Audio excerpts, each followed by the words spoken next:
Astagfirullahaladzim. Natu tajlis lagu qabla rasul nabi ilahi rasulullah. Ini adalah butuh menurut Rasulullah butuh Rasulullah subhanahu iqbal. Allahumma dakhilni yatanafi niyati wa khalqna fi akhlaqi wa amalna fi amali wa quwwatana fi quwwati wa ila hadhihi niyyah wa kullu niyatin salihah min khairati dunya wal akhirah wa ila hadratin nabi Muhammad sallallahu alaihi wa alihi wa sallam. Al-Fatihah. A'udzu billahi minasy syaithanir rajim. Bismillahirrahmanirrahim. Alhamdulillahi rabbil alamin arrahmanir rahim maliki yaumiddin. Iyyaka na'budu wa iyyaka nasta'in ihdinas siratal mustaqim siratal ladzina an'amta 'alaihim ghairil maghdubi 'alaihim waladdallin. Amin.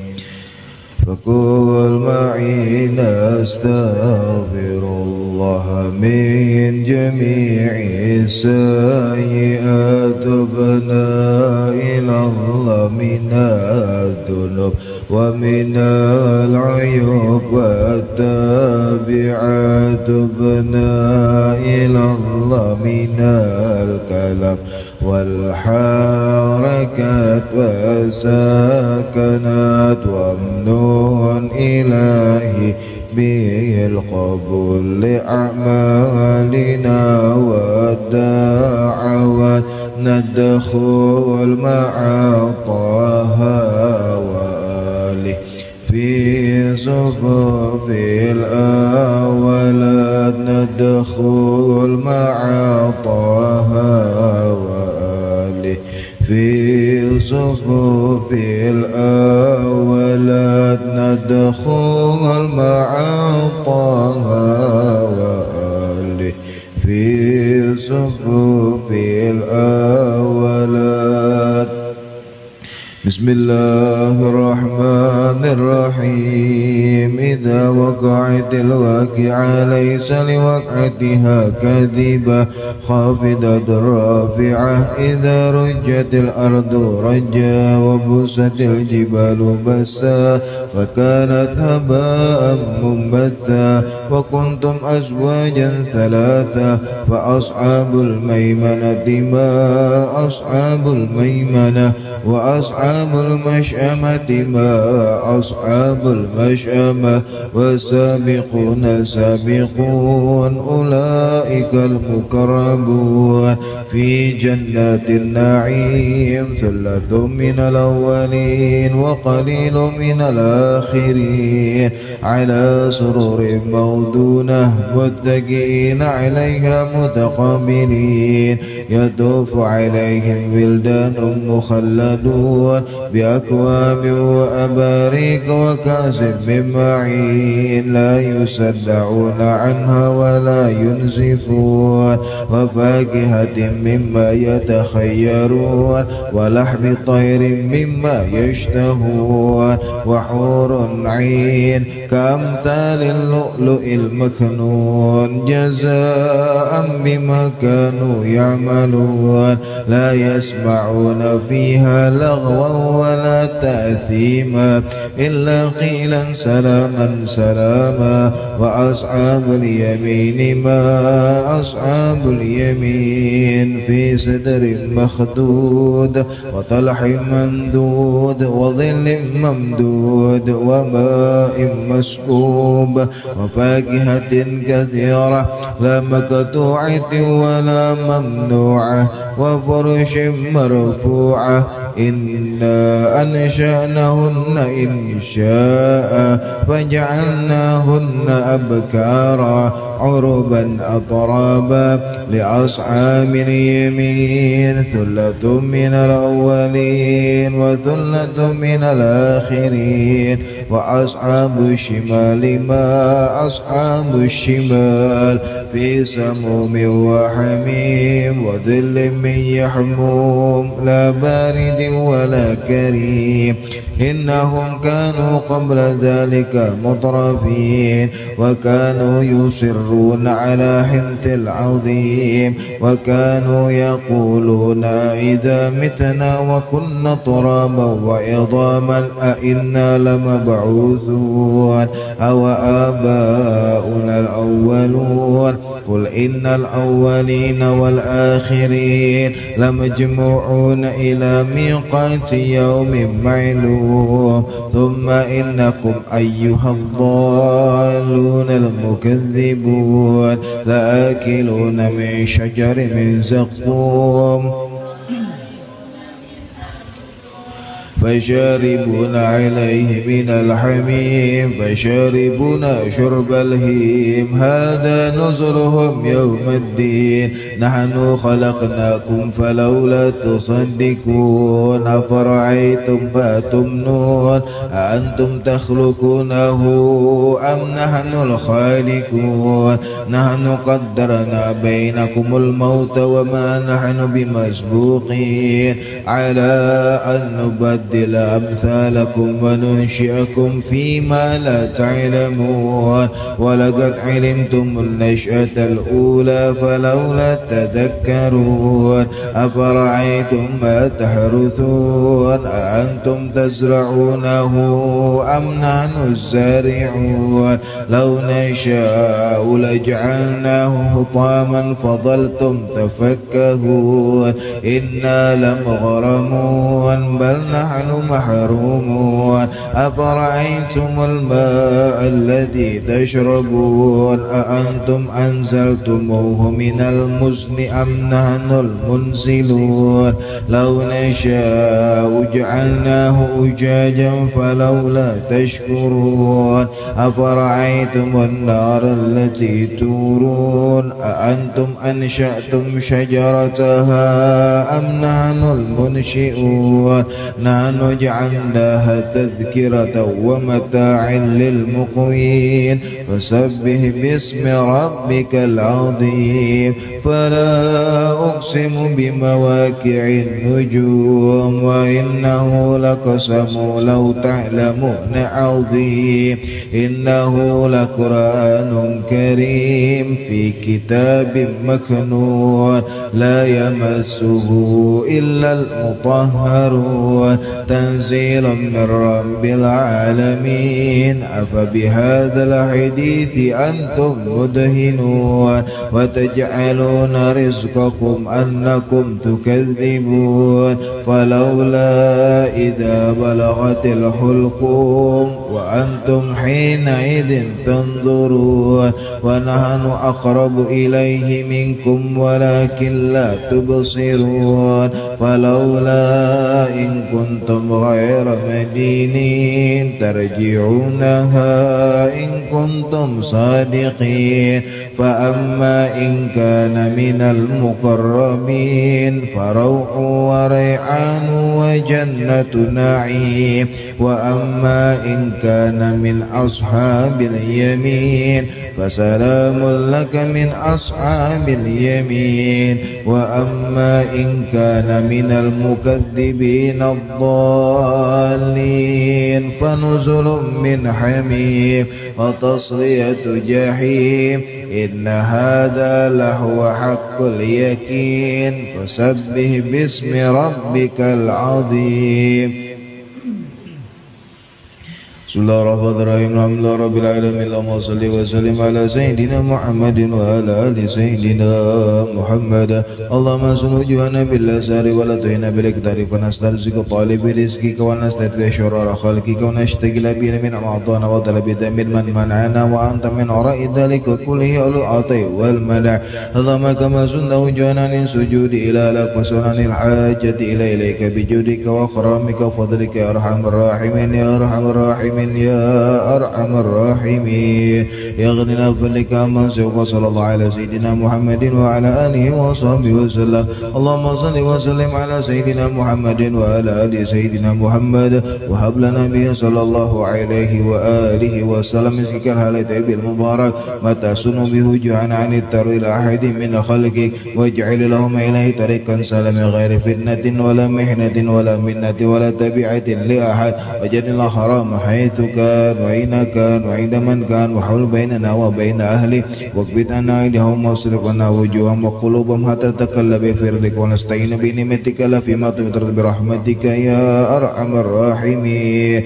اللهم إن كان رزقنا في السماء فأنزله وإن كان في الأرض فأخرجه وإن كان معسرا فيسره وإن كان بعيدا فقربه وإن كان حراما فطهره وإن كان قليلا فكثره وإن كان معدوما فجد وإن كان موقوفا فاجريه وإن كان ذنبا فاغفر وإن كان سيئة فموها وإن كان خطيئة فتجاوز عنها وإن كان عادة فأكلها وباركنا في جميع ذلك إنك مالك مقتدر وما تشاء من أمر يكون يا من إذا أراد شيئا ما يقول له كن فيكون. سبحان ربك رب العزة عما يصفون وسلام على المرسلين والحمد لله رب العالمين.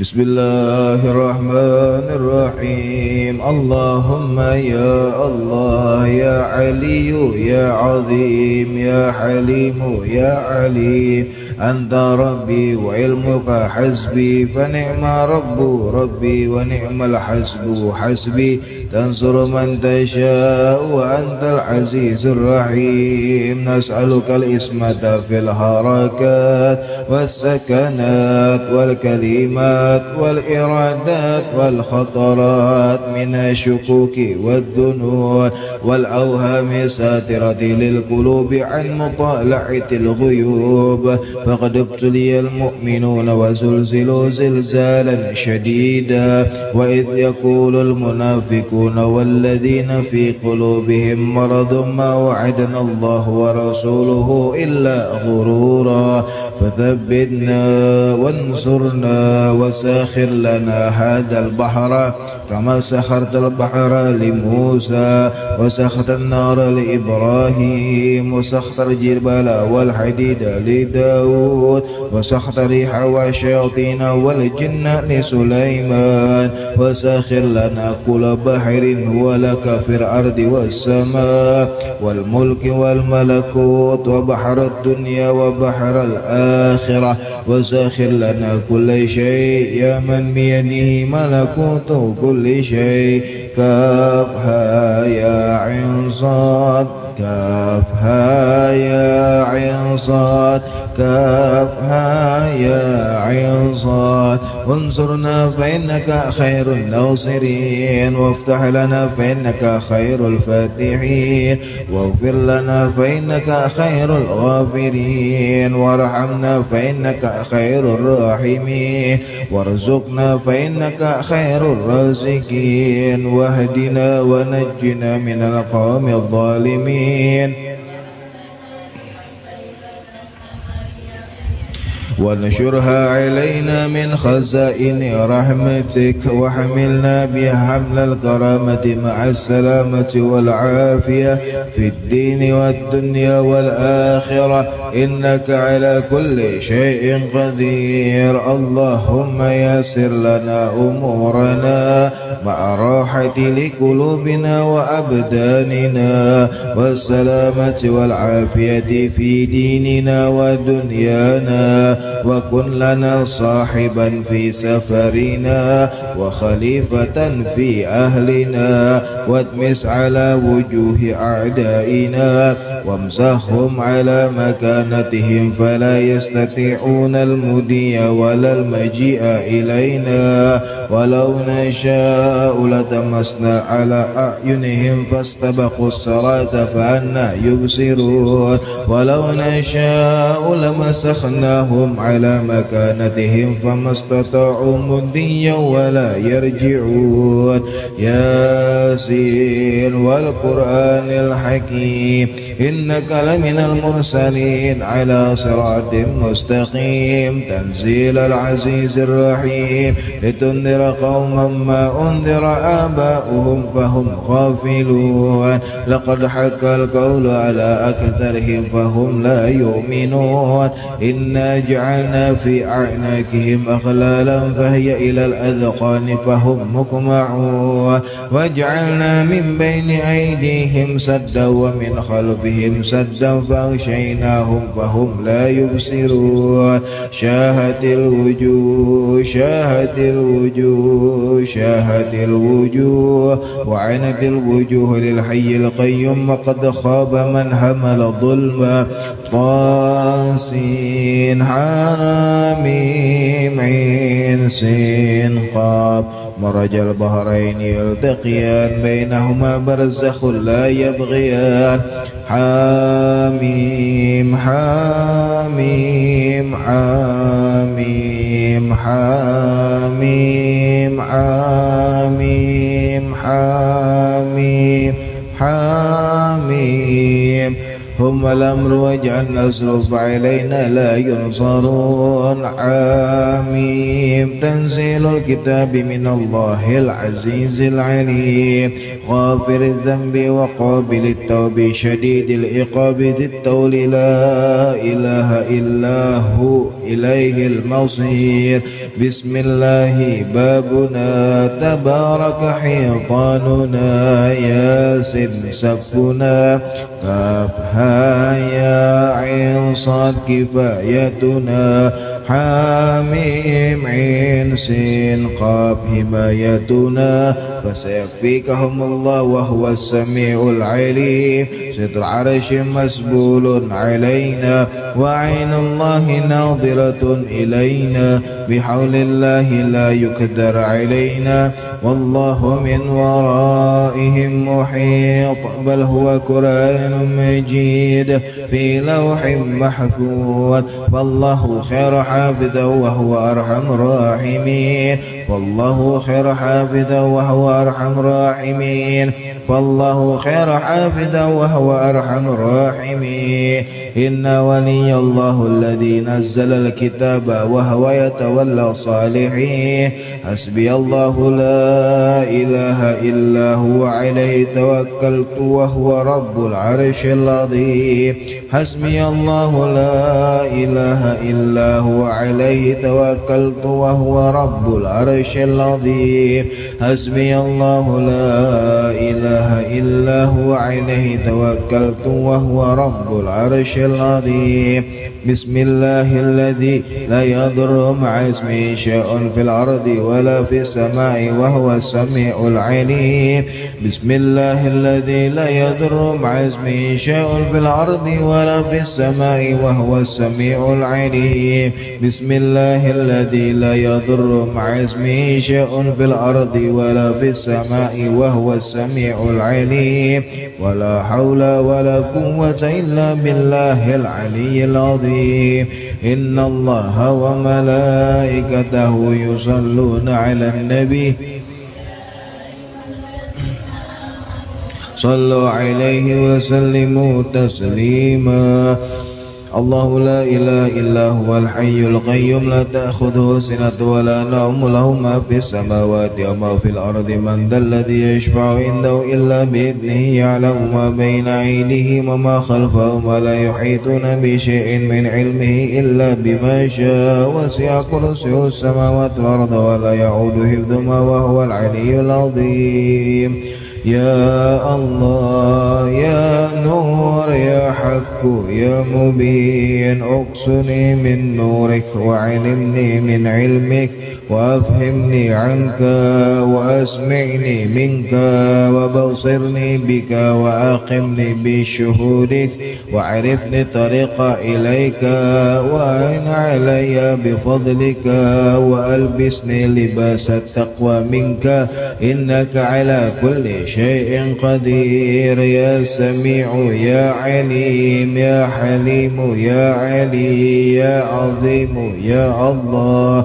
اسمع دعائي بخصائص لطفك آمين أعوذ بكلمات الله التامة كلها من شر ما خلق أعوذ بكلمات الله التامة كلها من شر ما خلق أعوذ بكلمات الله التامة كلها من شر ما خلق يا عظيم السلطان يا قديم الإحسان يا دائم النعمة يا باسط الرزق يا كثير الخيرات يا واسع العطاء يا دافع البلاء ويا سامع الدعاء يا حاضرا ليس بغائب يا موجودا عند الشدائد يا خفي لطفي يا لطيف صنعي يا حليما لا يعجل اقض حاجتي برحمتك يا أرحم الراحمين اللهم إنك تعلم ما نحن فيه وما نطلبه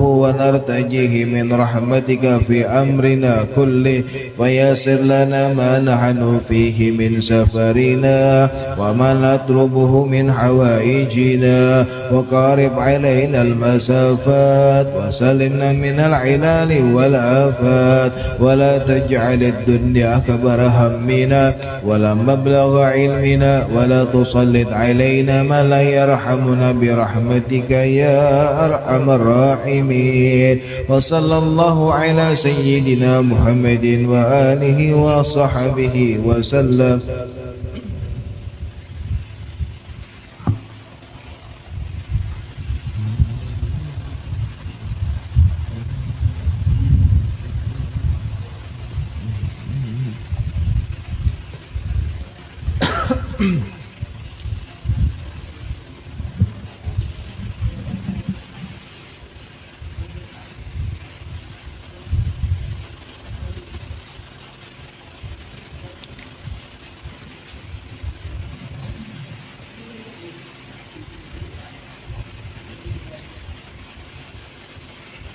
الفترة بن شبين رسول الله محمد بن الله وعلي بن أبي طالب وفات بزهرة ولا حسن وحسين وسنة سعد رسول الله صلى الله عليه وسلم جمعين وعلي بن أبي حجر الله أحمد بن نساء ولا زال به المقدم بن علي بعلي وشيخ بكر بن سالم سمع لها الإمام محمد العويب عمر علي الجاوي سمع شهاب بن أحمد الجمل الأسقلاني سمع الحبيب حيدر بن موسى أحد وسيل الحبيب موسى علي أهل والوصول وفروعهم سمع الشيخ محمد الراشد البنجري ولقى إمام مسلم عبد الغني مال سقوبل أن الله إلى درجة في الجنة كثير وتوباتهم وعيد علينا من بركاتهم وأسرارهم وأنوارهم وعلومهم ونفعاتهم في الدين والدنيا والآخرة الله هذه نية وكل نية صالحة وإلى حضرة النبي محمد صلى الله عليه وآله وصحبه وسلم.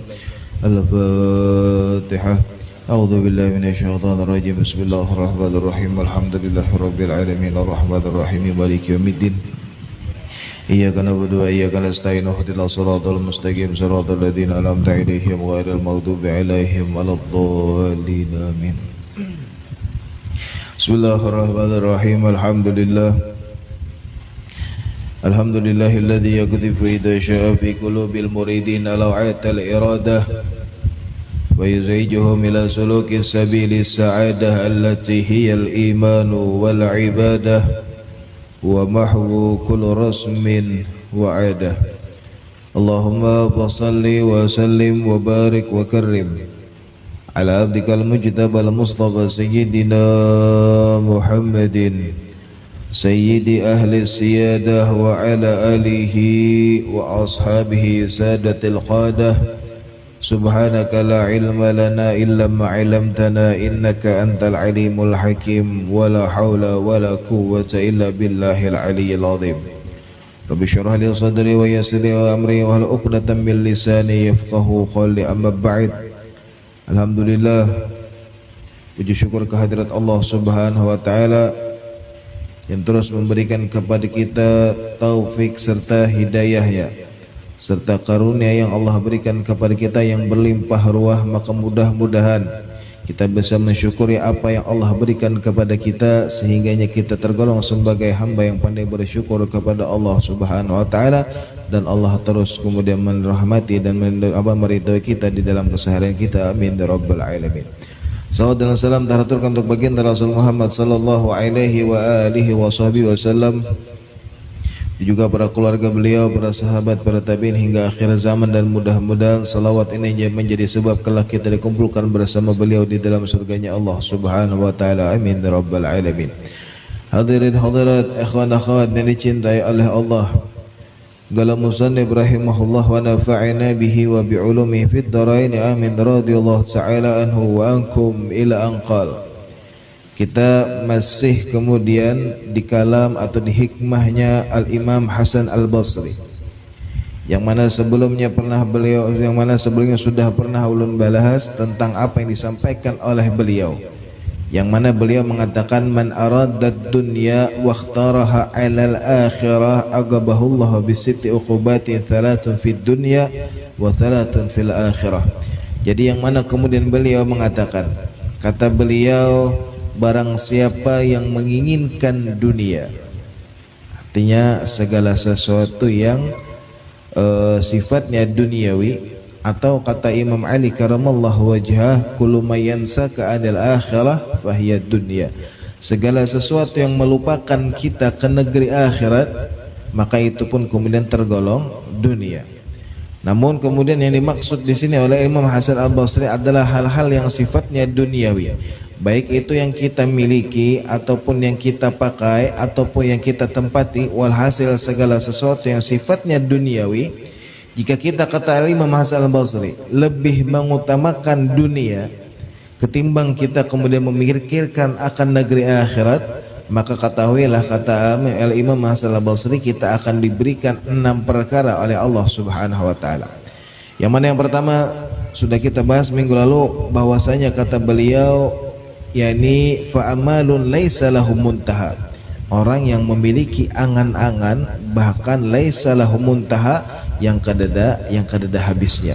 Artinya keinginannya tuh ada terus, baik itu keinginannya kah, atau ibaratnya angan-angannya kah, atau cita-citanya yang perkara duniawi. Kalau orang-orang yang lebih memikirkan dunia ketimbang akhirat, maka yang pertama Allah berikan kepadanya yang kemudian seakan-akan itu adalah sebuah hukuman dari Allah Subhanahu wa taala, yakni ia terus merasa memiliki keinginan-keinginan yang tiada habisnya.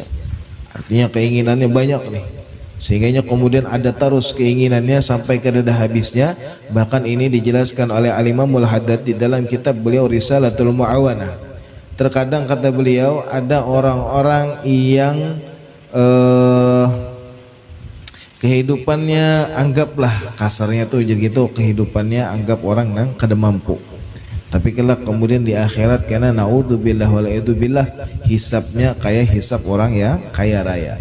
Kenapa demikian? Karena kata Al-Imamul Haddad, di hidupnya di dunia melihat orang lain yang hidupnya mewah, artinya karenanya terlalu memikirkan dunia nih ketimbang akhirat.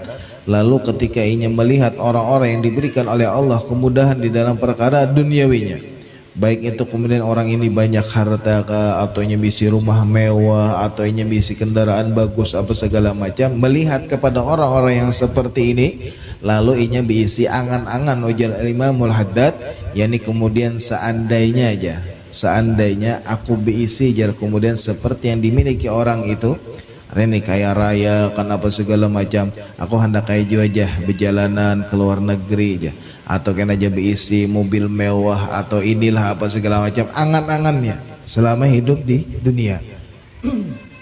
Artinya keinginan-keinginan yang timbul karena kecintaan kepada dunia, maka kelak kata Imamul Haddad, orang-orang yang seperti ini hisabnya kemudian layaknya orang-orang kaya walaupun inya kada berisi apa-apa. Naudzubillah waliyadzubillah, ini timbul karena kecintaan kita kepada dunia.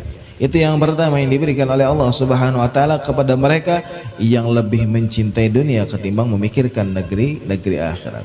Kemudian yang kedua kata Al-Imam Hasan Al-Basri, hukuman yang kedua yang diberikan kepada mereka yang lebih mementingkan perkara duniawi ketimbang akhirat, yakni wa hirsun ghalib laisa lahu qanaah, orang yang kemudian memiliki sifat hirs atau ujar kita tuh tamak kemudian seakan segala sesuatu yang sifatnya duniawi, sampai-sampai kemudian laisa lahu qanaah, inya kehilangan sifat qanaah atau sifat merasa cukup akan apa yang Allah berikan. Artinya kada pernah merasa cukup atas segala sesuatu yang Allah berikan kepadanya, lalu kemudian hilang yang namanya rasa syukur, karena sudah terlalu mencintai kepada perkara-perkara yang sifatnya duniawi, sehingga timbullah sifat tamak di dalam dirinya, sehingga hilanglah sifat qanaah dari dalam dirinya, lalu hilang rasa syukur. Melihat oranglah kemudian diberikan kemudahan dalam hal harta, hendak jua beisi. Diberikan melihat orang nah kemudian beisi mobil, pabila jar kawa menukar mobil. Pabila kemudian melihat orang kendaraannya hendak jua kemudian nukar kendaraan hanya. Kenapa kemudian rasa ini timbul? karena inya kemudian sudah terlalu dalam mencintai dunia sehingganya terus memikirkan dunia, melupakan negeri akhirat, lalu hilang yang namanya rasa syukur dan hilanglah sifat qanaah di dalam dirinya. Padahal kita sudah dianjurkan oleh baginda Rasul sallallahu alaihi wasallam, ujar baginda Rasul, jika kita kemudian hendak dijadikan hamba yang syukur dan sabar, maka perhatikanlah beberapa perkara ini, kata baginda Rasul. Ujar baginda Rasul sallallahu alaihi wasallam, jika engkau melihat orang-orang yang dimudahkan di dalam perkara duniawi, maka lihatlah orang yang berada di bawah kita. Artinya bila kita nih ibaratnya hendak syukur di dalam perkara duniawi, maka kata baginda Rasulullah sallallahu alaihi wasallam, lihatlah orang-orang yang berada di bawah kita. Orang yang kemudian ekonominya mungkin lebih rendah dibanding kita. Kita misalnya masih bisi rumah walaupun seadanya, lihat orang-orang yang mungkin di luar sana, ada yang guring di pinggir jalan, misalnya ada yang guring di bawah jembatan, ada yang guring di gerobak, misalnya naudzubillah waliyadzubillah. Artinya ketika itu baginda Rasul mengajarkan kepada kita agar apa? Agar ketika melihat kepada mereka yang istilahnya lebih sakit nih daripada kita, maka kita kemudian akan timbul dari diri kita yang namanya rasa syukur.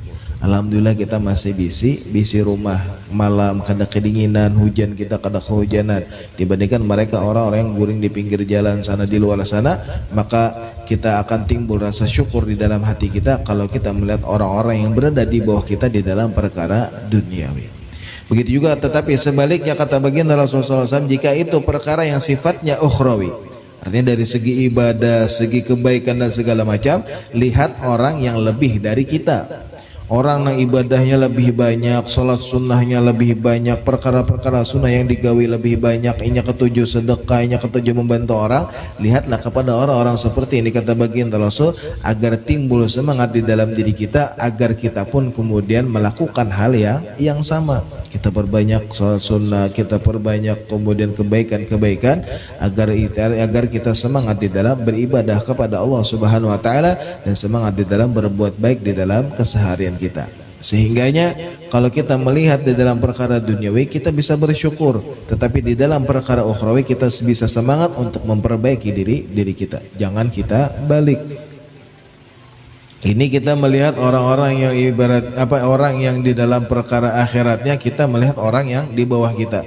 Sembayang jar kita 5 waktu nih, mah itu pang ya seminggu sekali gin ya amun sembahyang ya. Itu panggil kemudian hari raya aja terlihat di masjid. Jangan kita melihat orang yang dari segi ibadah di bawah kita, karena kalau kita seperti itu maka kita tidak akan pernah menjadi orang yang lebih baik.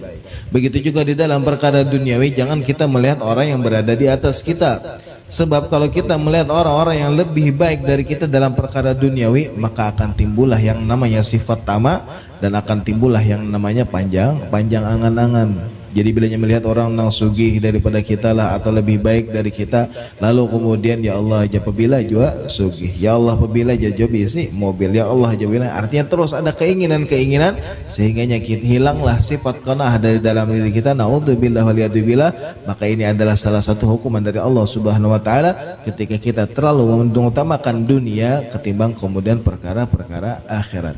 Padahal yang nama dunia ini, sebanyak apapun kita kumpulkan, sebagus apapun kita memperbagus yang segala sesuatu yang sifatnya duniawi, kelak pasti akan kita tinggalkan. Cepat atau lambat pasti kita akan meninggalkan yang namanya dunia.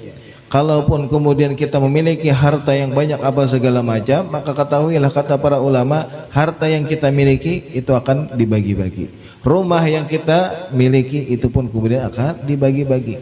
Sepeninggal kita, semua yang kita miliki dari perkara dunia itu akan kita tinggalkan, bahkan akan dibagi-bagi oleh mereka yang kita tinggalkan, anak, cucu, yang ahli waris nih, kemudian pasti akan jangan naudzubillah waliyadzubillah, kalau mereka tidak dibekali ilmu agama, bisa jadi kemudian mereka berebut di dalam perkara harta warisan. Naudzubillah waliyadzubillah. Makanya kemudian ujar para ulama, sebaik-baik warisan adalah warisan yang diberikan oleh baginda Rasulullah sallallahu alaihi wasallam, yakni tidaklah kemudian para anbiya itu mewariskan dirham ataupun dinar, tetapi mereka para anbiya itu mewariskan sebuah keilmuan. Artinya yang diwariskan para nabi itu adalah ilmu. Yang namanya ilmu itu lebih utama daripada dunia. Sehingganya kalau orang diberikan ilmu, dunia itu kemudian akan dibagi dengan sesuai apa yang diajarkan oleh para ulama kita.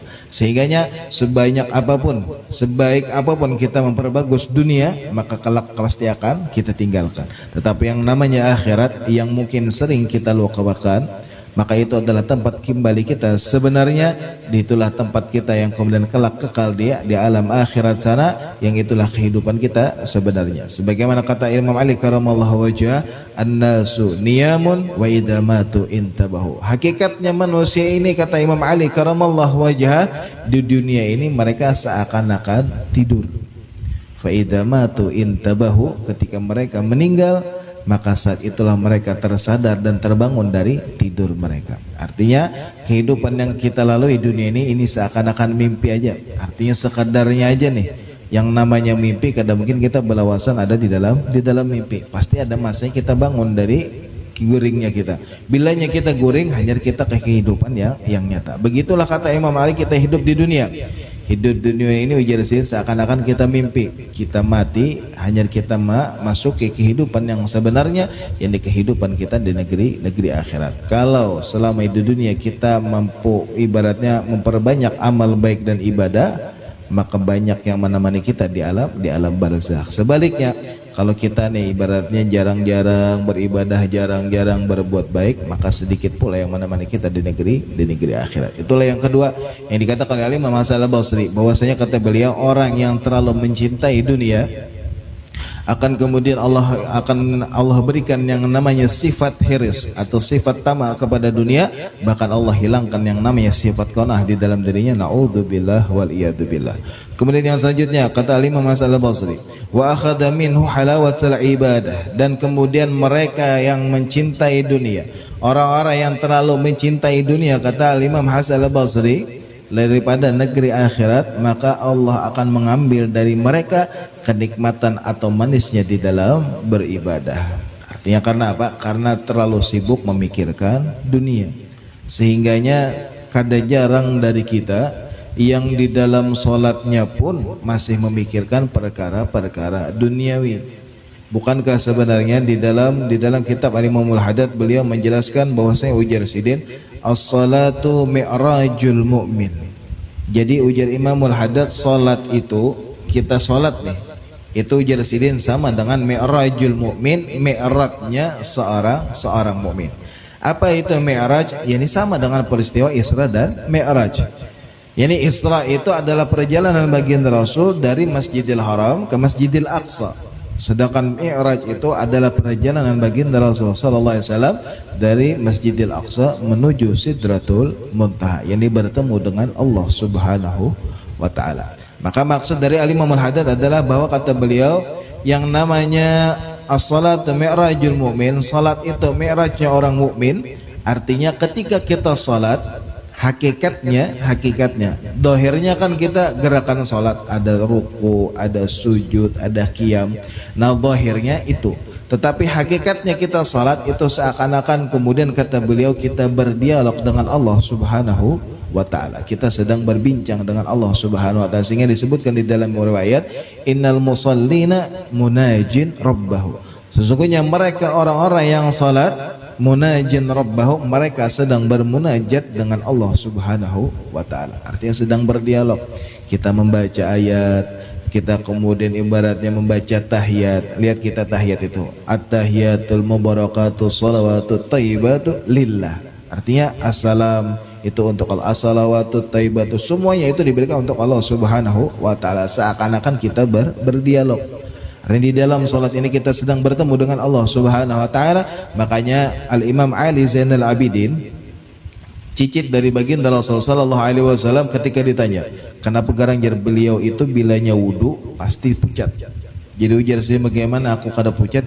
Aku setelah berwudu ini aku akan bertemu dengan Tuhanku, yakni Allah Subhanahu wa taala.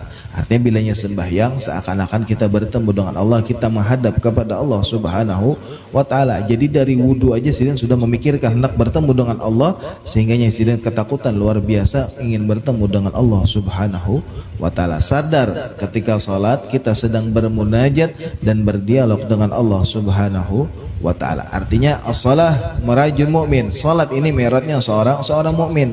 Tapi terkadang ketika kita yang sembahyang itu bukan lagi mi'rajul mukmin, tetapi menjadi isra'ul mukmin.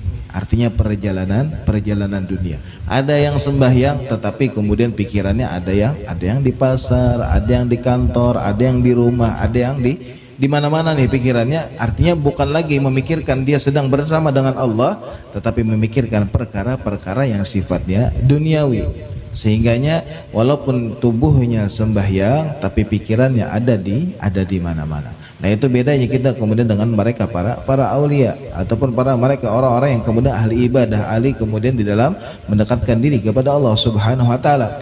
Kalau kemudian kata Imam Hasan al-Basri, mereka yang memilih dunia atau terlalu memikirkan dunia ketimbang akhirat, maka ketahuilah kata Imam Hasan al-Basri, Allah akan mengambil rasa nikmat di dalam ibadah mereka, sehingganya mereka tidak pernah merasakan kenikmatan di dalam ibadah. Kada jarang dari kita kemudian bilanya sudah tuntung sembahyang alhamdulillah aja, asa ringan ya sudah ya tegawi sembahyang aja. Berarti seakan-akan sembahyang itu menjadi beban. Padahal kan sebenarnya kita ibadah itu bukan kemudian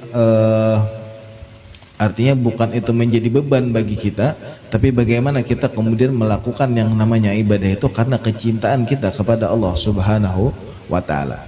Jadi orang-orang di dalam ibadah itu tergantung tingkatannya masing-masing. Ada yang mungkin kasarnya itu ujar kita tuh kayak seorang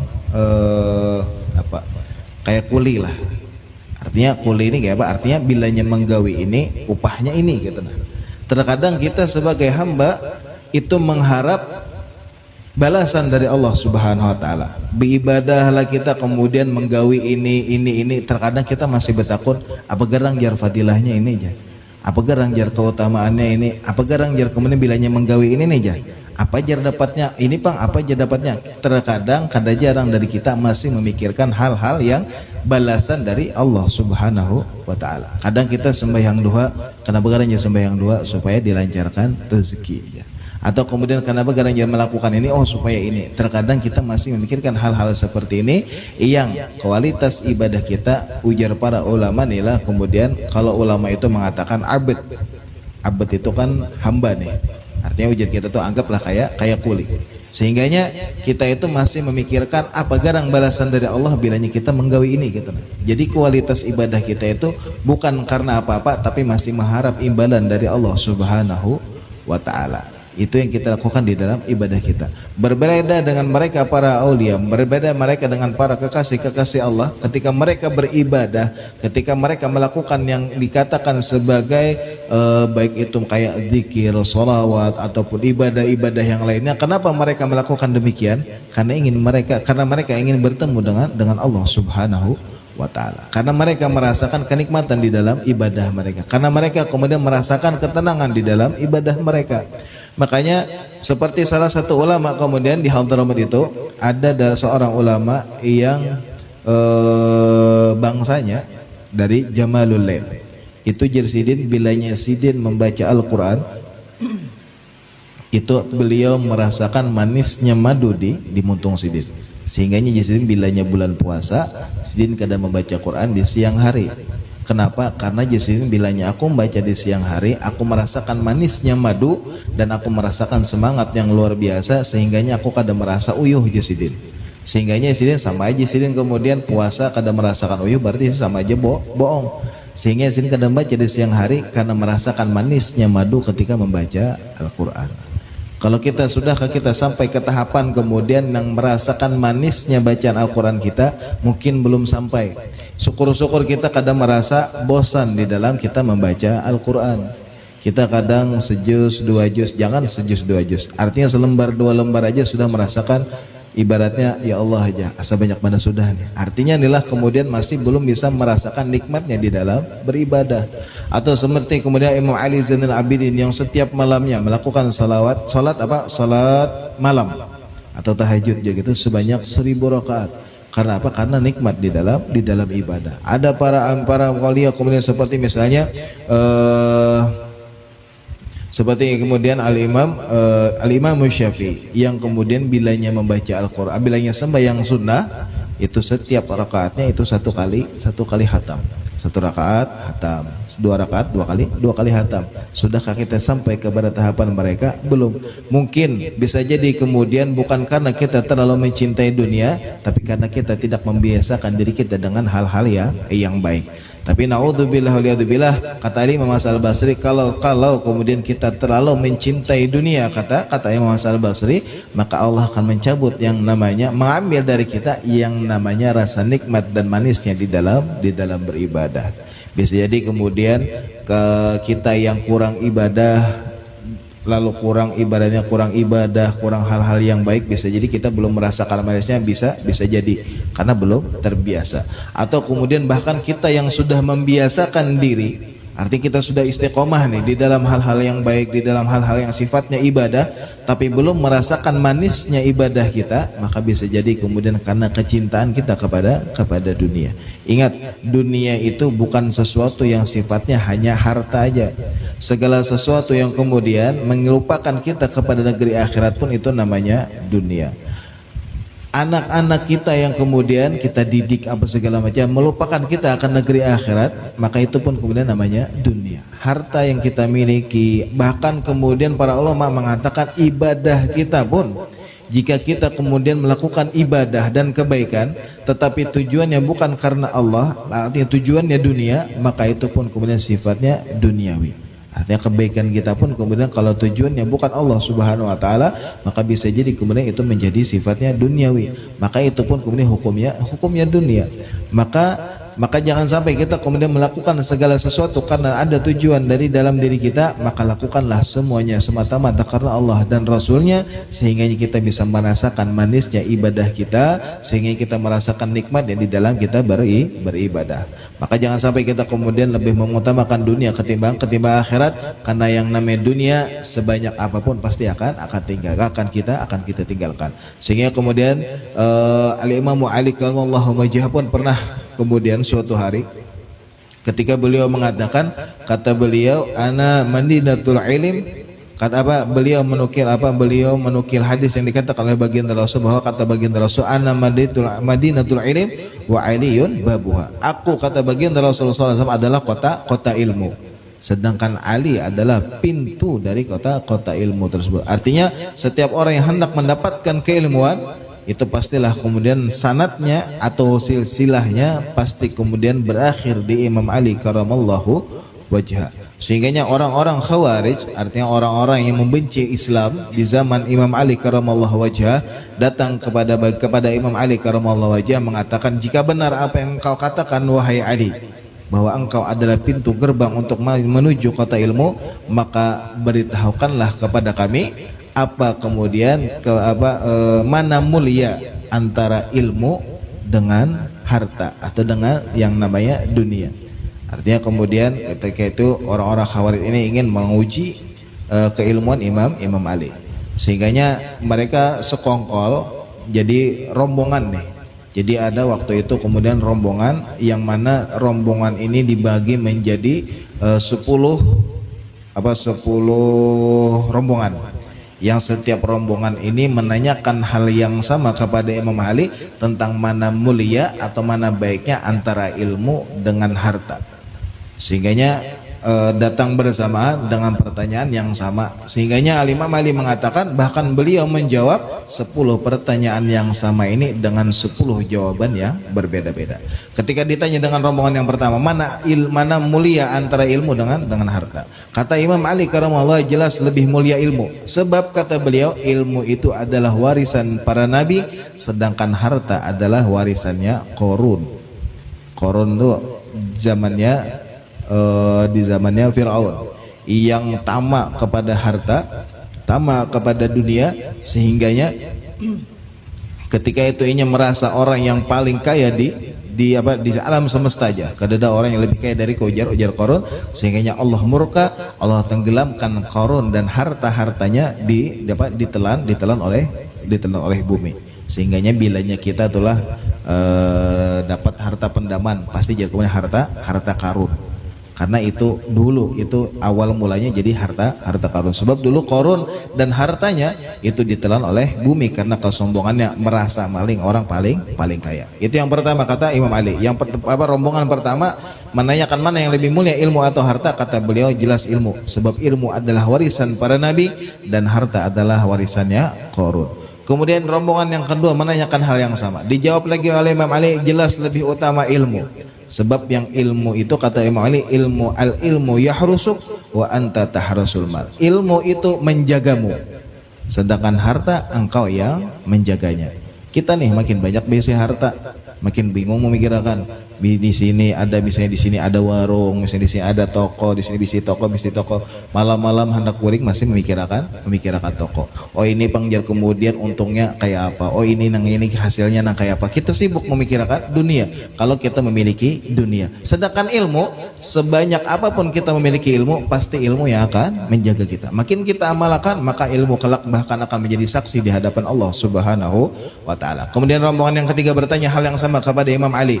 Kata Imam Ali, jelas lebih mulia ilmu. Sebab kata Imam Ali karamahullahu wajhah, orang yang mempunyai ilmu pasti memiliki teman yang banyak. Orang nambi isi ilmu Imam Ali banyak kawannya, tetapi orang nambi isi harta banyak pasti banyak musuhnya. Ada nang kada ketujuh, ada nang hasut apa segala macam karena memiliki orang melihat harta banyak tadi. Sedangkan orang yang memiliki ilmu yang banyak, pian lihat tuh guru-guru. Orang nang ibaratnya kita panggil yang kiawas guru-guru nih, pasti orang banyak nang ketujuh. Banyak orang yang cinta kepada para ulama. Sebab apa? Mereka memiliki ilmu yang mereka bagi, yang kemudian itu bisa menolong kita kelak di hadapan Allah Subhanahu wa Ta'ala. Kemudian rombongan yang keempat dijawab lagi oleh Imam Ali, jelas lebih mulia ilmu. Kata beliau, sebab yang namanya ilmu itu semakin kita berikan kepada orang lain, maka itu akan semakin bertambah. Sedangkan harta semakin kita bagi, kata beliau, justru akan semakin berkurang. Kita belanjakan nih Hajar Sidin, kita tukarakan ini, pasti kemudian berkurang. Tapi sebaliknya yang namanya ilmu, kata beliau, semakin kita beriakan lawan orang, maka itu semakin bertambah. Walaupun hakikatnya harta yang kita harta yang kita keluarkan di jalan yang diridhai Allah, pastinya itu pasti akan bertambah sesuai janji bagian Rasul, dan itu kelak menjadi tabungan kita atau simpanan kita kelak di akhirat. Kemudian yang kelima dijawab lagi oleh Ma'ari kalau mau jawab bahwa yang namanya ilmu lebih mulia daripada harta. Sebab kata beliau, orang yang memiliki ilmu pasti dipanggil dengan sebutan mulia. Orang yang bisa ilmu nih, baik itu ilmu dunia kah atau ilmu akhirat kah, lebih-lebih lagi pasti dipanggil dengan panggilan yang mulia. Panggil ustadz atau dipanggil guru, dipanggil bapak, dipanggil ibu. Karena apa? Karena keilmuan yang beliau miliki. Sedangkan orang-orang yang memiliki harta, kata Imam Ali karamahullahu wajhah, apalagi orangnya ujar sidin pelit, pemalar ujar kita, pengasit, maka pasti ujar sidin yang panggilan kepada mereka pasti panggilan yang kada baik. Si kikir misalnya atau si engken lah segala macam, pasti panggilannya kada baik. Sebab kemudian inya pelit dengan apa yang inya miliki. Kemudian yang keenam dijawab lagi oleh Imam Ari kallahu wajhah, lebih mulia ilmu, kata beliau, sebab yang namanya ilmu, kata beliau, itu kada pernah dicuntan orang. Sedangkan harta itu banyak memikirkan Yazidin. Orang lilah sugih, habis itu pemalar pulang. Banyak tuh yang memikirkan kayak apalah aja orang ini supaya dicuntan deh. Banyak memikirkan, tapi bilanya orang itu kemudian berisi ilmu, sebanyak apa aja ilmu sidin, kada kalau orang namanya cuntan ilmu. Kalau ada yang mencuntan ilmu nih, ilmu sidin ini lun cuntan aja, kada ada. Tapi kalau harta pasti ada orang yang memikirkan hendak mencuntan hartanya. Kemudian datang lagi rombongan yang ketujuh. Jadi jar sidin lebih mulia ilmu, sebab kata beliau yang namanya pemilik ilmu itu kelak akan mendapatkan syafaat, bahkan sebagian dari mereka itu bisa memberikan syafaat kepada orang-orang sekitarnya, kata Imam Ali. Sedangkan pemilik harta kelak segala sesuatu yang ia miliki itu akan diperhitungkan amalnya di akhirat, artinya akan dihisab oleh Allah Subhanahu wa taala. Sedangkan mereka yang memiliki ilmu bukan hanya mendapatkan syafaat, bahkan mereka bisa memberikan syafaat kepada orang-orang sekitarnya. Terus datang lagi rombongan yang ke-8. Kata beliau, lebih mulia ilmu daripada harta. Sebab kata beliau, yang namanya harta itu akan hancur seiring berjalannya waktu. Rumah semewah apa aja pasti akan ibaratnya ada masanya keropos, runtuh apa segala macam. Kalau rumah ya bagus, harta yang kita miliki, duit apa segala pasti akan habis seiring berjalannya waktu. Sedangkan ilmu, kata beliau, itu kada pernah habis dan kada pernah hancur. Lihat yang kita pelajari, ilmu yang kita pelajari ini bukan ilmu yang dikarang oleh orang-orang yang zaman sekarang. Sudah ratusan tahun yang lalu sudah dikarang oleh mereka, para aulia, para ambia, para ulama. Ini kita pelajari, bahkan kelak ini kemudian akan bertahan sampai akhir zaman. Itu artinya mulianya ilmu dibanding harta. Kemudian datang lagi kemudian rombongan yang ke-9. Kata Imam Ali, lebih mulia ilmu daripada harta. Sebab kata beliau, yang namanya ilmu itu akan menyinari hati kita dan maulah hati kita semakin dekat dengan Allah. Sedangkan harta, semakin banyak kita besi harta, semakin kita belum bisa bersyukuri, kata Imam Ali, maka harta akan menjadikan hati kita semakin keras. Kemudian datang lagi rombongan yang terakhir, kata beliau, lebih mulia ilmu ketimbang harta. Sebab orang-orang yang memiliki ilmu, kata beliau, itu pasti semakin semakin banyak yang memiliki ilmu, maka semakin inya sadar bahwa inya adalah hamba yang paling hina di hadapan Allah Subhanahu wa taala, dan inya adalah orang yang paling kerdil di hadapan Allah Subhanahu wa taala. Sebab semakin kita belajar, semakin kita tahu bahwa yang namanya keilmuan yang kita miliki ini tidak ada apa-apanya dibanding keilmuan yang diberikan oleh Allah kepada umat manusia. Sedangkan mereka yang memiliki harta, kata Imam Ali karamahullah wajhah, semakin mereka kemudian banyak memiliki harta, maka mereka seakan-akan merasa bahwa diri mereka adalah seorang Tuhan. Kadang jarang kalau kita kayak dahulu, kayak Firaun, Qarun, Hamad, kemudian dahulu umat-umat yang terdahulu yang Allah berikan kekayaan luar biasa, makanya sampai mengaku menjadi Tuhan. Seakan-akan nih, oh ja kalau kada aku ja menolong tuh ja bisa aja. Mau kada aku ja semalam ja memberi sedekah ja. Oh padahal sebenarnya itu pun semuanya dari Allah Subhanahu wa taala, bukan darinya. Seakan-akan ini merasa bahwa oh kalau kada aku tuh ja semalam, rasa-rasa seakan-akan dirinya adalah seorang naudzubillah waliyadzubillah. Kemudian di rombongan terakhir ini Imam Ali mengatakan, seandainya, kata beliau, semua dari rombongan pertama di sini kam datang nih beimbai menanyakan hal yang sama bersamaan, akan aku jawab jasidin semuanya semuanya satu-satu dengan jawaban yang berbeda-beda. Karena jasidin aku tahu bahwa ikam nih jasidin berdataan sebenarnya rombongan hendak mengujiku. Artinya Imam Ali diuji oleh orang-orang Khawarij yang kemudian ingin menguji keilmuan Imam Ali karamahullah wajhah dengan menanyakan pertanyaan yang sama dengan 10 rombongan dibagi. Jadi seandainya datang nih BMB berataan, maka aku akan jawab dengan pertanyaan dengan jawaban yang berbeda-beda. Maka itulah kemudian kemuliaan yang ilmu. Maka dari sini kita belajar bahwa kemudian jangan sampai kita yang namanya mencintai dunia, sebab dunia seapapun kita memilikinya, seapapun kita memperbagusnya, maka kelak akan kita tinggalkan, dan kelak semakin banyak yang kita miliki, maka semakin panjang hisab yang akan diberikan oleh Allah Subhanahu wa taala. Maka mudah-mudahan Allah Subhanahu wa taala memberikan taufik dan hidayah kepada kita agar kita benar-benar kemudian bisa mencintai Allah dengan sebenar-benarnya, dan kita bisa mencintai baginda Rasulullah SAW dengan sebenar-benarnya dengan mengikuti sunnah-sunnah baginda Rasulullah SAW. Mudah-mudahan Allah Subhanahu wa taala berikan taufik dan hidayah kepada agar kita semakin semangat di dalam beribadah kepada Allah Subhanahu wa taala, semakin semangat di dalam mengamalkan sunnah-sunnah baginda Rasulullah SAW, dan mudah-mudahan apa-apa yang kita niatkan, yang kita hajatkan didengar dikabulkan oleh Allah Subhanahu wa taala. Yang sakit di antara kita, keluarga kita, jiran kita, Allah angkat penyakitnya, Allah sembuhkan seperti sedia kala, dan mudah-mudahan sebagaimana Allah kumpulkan kita pada hari ini, Allah kumpulkan kalau kita bersama baginda Rasulullah SAW di dalam surganya Allah Subhanahu wa taala. Amin ya rabbal alamin. Ala hadhihi niyyah wa kullu niyatin salihah wa ila hadratin Nabi Muhammadin sallallahu alaihi wa alihi wasallam. Al-Fatihah.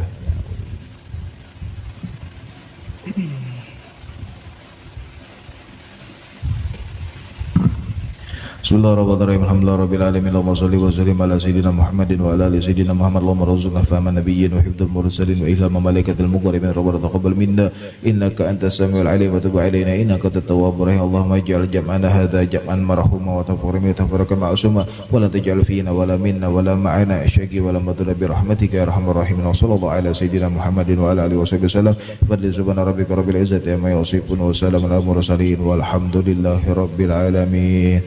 Bismillahirrahmanirrahim. Wal 'asri innal insana lafi khusr illa alladhina amanu wa amilus solihati wa tawassaw bil haqqi wa tawassaw bis sabr. Bismillahirrahmanirrahim. Wal 'asri innal insana lafi khusr illa alladhina amanu wa amilus solihati wa tawassaw bil haqqi wa tawassaw bis sabr. Bismillahirrahmanirrahim. Wal 'asri innal insana lafi khusrin illa alladhina amanu wa amilus solihati wa tawassaw bil haqqi wa tawassaw bis sabr. Subhanakallahumma wa bihamdika asyhadu an la ilaha illa anta astaghfiruka wa atubu ilaik. Taqabbalallahu minkum.